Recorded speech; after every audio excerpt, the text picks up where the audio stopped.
Ladies and gentlemen, the Unglobalist is back. How have you all been doing? Life without internet at first sucked, but once I got used to it, it wasn't so bad. I actually don't like having the internet back in certain ways. Can you believe it? Life without internet can actually be a lot more meaningful. Nonetheless, let's over that short little diatribe. So, we're going to talk a little bit about Trumponomics here. And specifically from Reason.com, Free Minds and Free Markets, Trump's nearly $1 trillion deficit is now worse than a broken promise. The president doesn't understand the difference between a budget deficit and a trade deficit. Actually, I'm a little surprised since he's the CEO of a big company. You would think he would know shit like that. Curious. One of the refrains from President Trump's most ardent defenders, as well as from the president himself, is that he keeps his promises. For the last several years, the Republican National Committee, excuse me, which serves as the de facto arm of the president's political operation, has been touting promises made, promises kept, a phrase that the president has repeated at campaigns, stops, and rallies. The website promiseskept.com is operated by Donald J. Trump for President Incorporated. He even has a company for his campaign. The idea behind the slogan is to combat the idea that Trump has few policy accomplishments and to portray the president as someone who can be relied on to follow through on his campaign promises. He's a president you can count on. Yet when it comes to the federal debt, Trump is clearly failing to live up to his own words. In April 2016, Trump told the Washington Post, "We've got to get rid of the $19 trillion debt." And he believed he could make that happen in a relatively compressed time frame. I think I could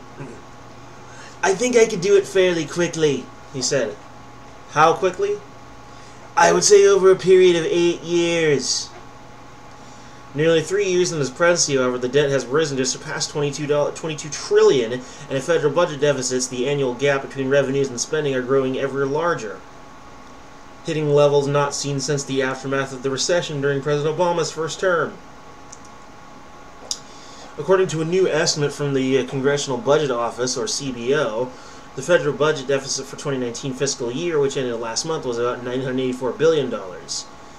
That just shy of $1 trillion figure is higher than projected and represents an increase of about 50% from when Trump took office and an increase of about $200 billion from last year alone. It's more than double the $442 billion deficit under Obama in 2015. It went up by a lot, which leads one to ask the question, what the hell happened?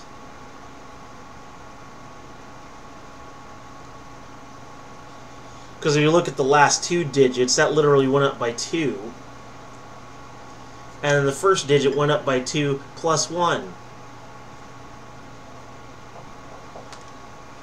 For a businessman, Trump seems amazingly terrible at managing money. Well, obviously, considering the times how many times he's gone bankrupt, this should surprise no one, really. In the face of what he's competing with, I want to vote for Trump again, but I probably won't. Hell, I may not even vote at all. Bottom line is, Trump, you are making me sweat bullets, my dude. You are making me sweat bullets right now. In the macro political difference-making scheme of the universe, it is almost certainly futile to dwell on the question of how Republicans would have reacted to such debt and deficit totals under President Obama, and yet imagine how Republicans would have reacted to such debt and deficit totals under Obama.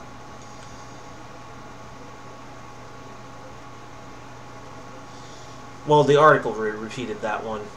Actually, we don't have to imagine. We know because Republicans warned loudly and repeatedly that Obama's deficits, which came in the aftermath of a nationwide economic slowdown, were apocalyptic, catastrophic, world-ending, and so on and so forth. Yet here we are, Trump is president. He's allowed the deficit to soar beyond the increases that were already projected to happen. And Republicans in Congress have reacted with muted concern at best. and more like a collective shrug, a trillion-dollar deficit under a Democrat or a national emergency. Trillion-dollar deficits under Trump's are no biggie. It's almost like the real problem for many Republicans wasn't the deficit. Republicans in Congress who manage the budget process and who have signed on to various deals that spend more on domestic spending, a Democratic priority, in order to secure more spending on defense spending, a Republican priority, are of course a big part of the problem. A president cannot unilaterally address the annual budget deficit without significant help from the legislature. But part of the problem is that Trump, being Trump, thought he could, in the 2016 interview where he raised the possibility of eliminating federal debt in 8 years, he said he could do it, though altering foreign trade deals. The power is trade, he said. Our deals are so bad. Trump said he would renegotiate trade deals with China, in particular suggesting that doing so would eliminate federal debt. Huh. Yeah, and Anton LaVey claimed that if you taxed every church in America, you'd pay back the debt overnight. Well, maybe that was true in the 60s, but sure as hell ain't true now.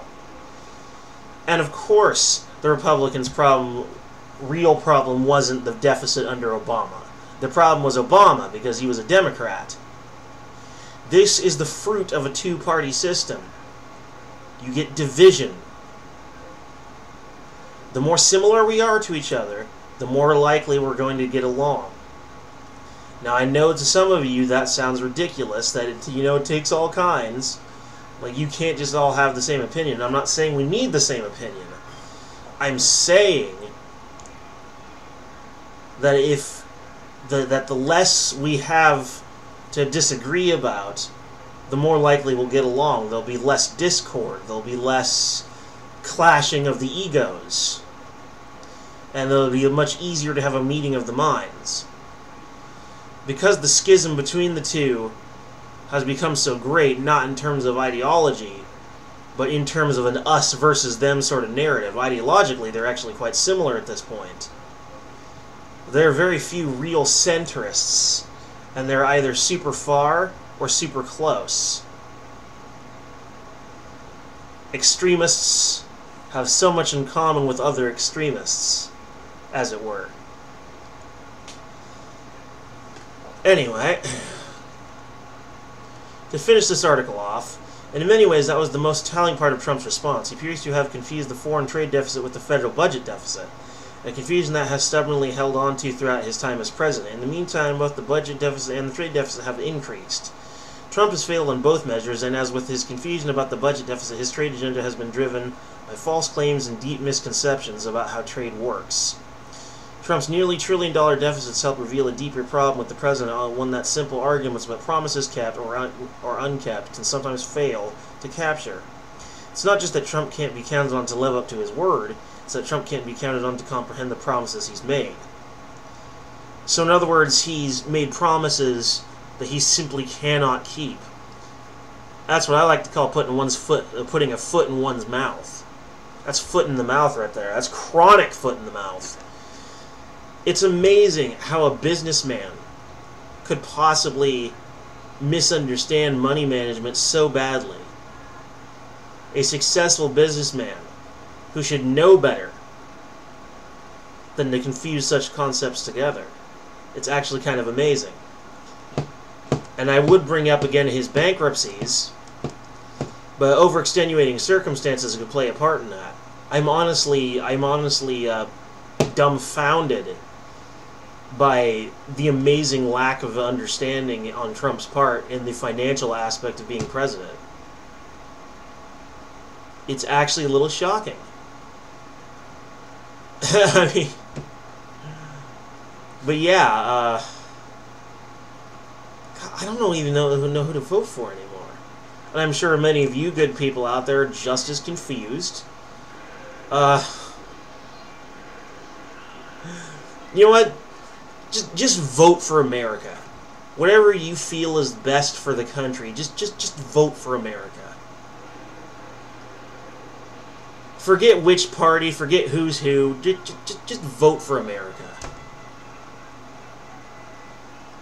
Vote for small government. Vote for more freedom. Go old school. Just go old school. Just vote for whoever you think is going to be best. Forget parties. Just shoot for your goals. Anyway,